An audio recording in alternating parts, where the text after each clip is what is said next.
山羊兵团。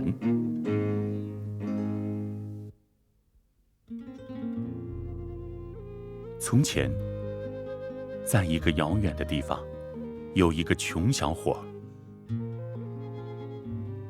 小伙子打小父母就过世了，只留他一个人孤苦伶仃。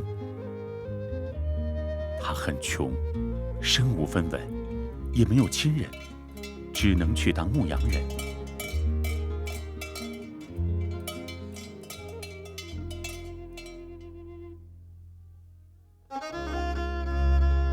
他一直放羊，直到有一天，他去当了兵。他离开了羊群，来到了军队。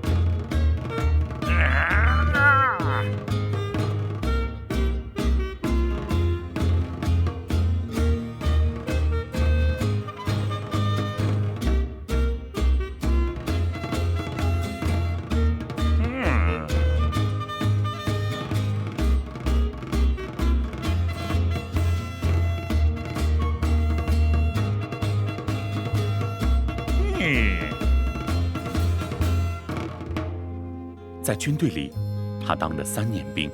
回到家后，可怜的他都不知道该看哪里，该做什么。他还是身无分文，连一件像样的衣服也没有。就在这时，有一个人养了30头羊，正在寻找一位牧羊人。他要求牧羊人白天放羊，晚上、早上和中午挤奶和整理羊圈。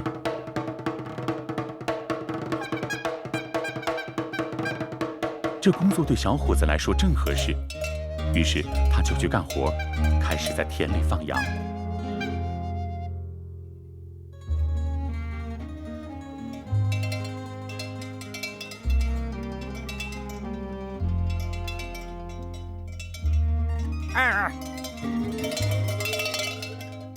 小伙子很聪明，很灵活，在军队里也有过军衔，当过班长。他开始用部队话的语言和山羊们说话，并且训练他们，直到他们能听懂他的话。他一会儿让山羊们在这儿列队，一会儿让他们在那儿列队，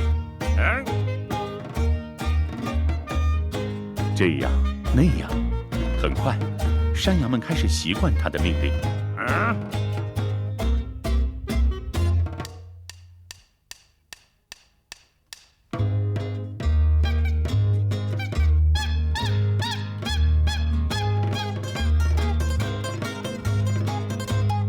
有一天，他看到路上来了一辆4匹马拉的马车，马车上面坐着一位大老爷。于是他把羊群赶了过去，挥手示意马车停车。小伙子说：“老爷，我把您的马车拦下来，想让您瞧瞧我当牧羊人后，这些山羊学会了什么。”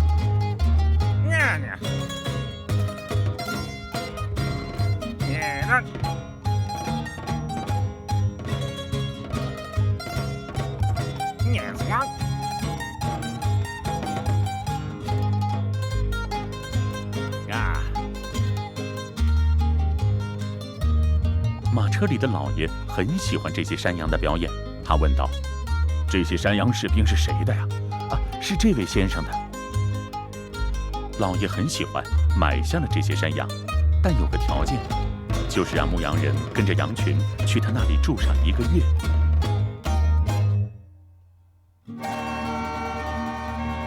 达官贵人们从4面8方赶到老爷的家，因为老爷告诉他们：“你们过来吧，我给你们看一个你们从未见过的奇迹。”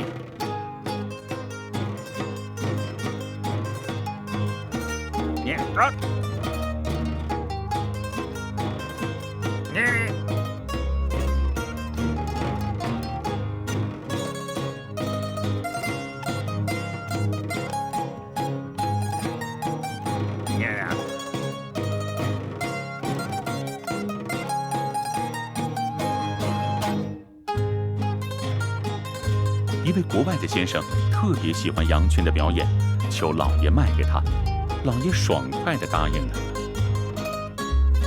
那位外国先生从口袋里掏出钱付给了老爷，老爷转手就把钱全给了小伙子。小伙子用这笔钱买了块地皮，造了一栋房子，买了衣服，和其他人一样过上了好日子。如果他还没死，应该到现在还活着。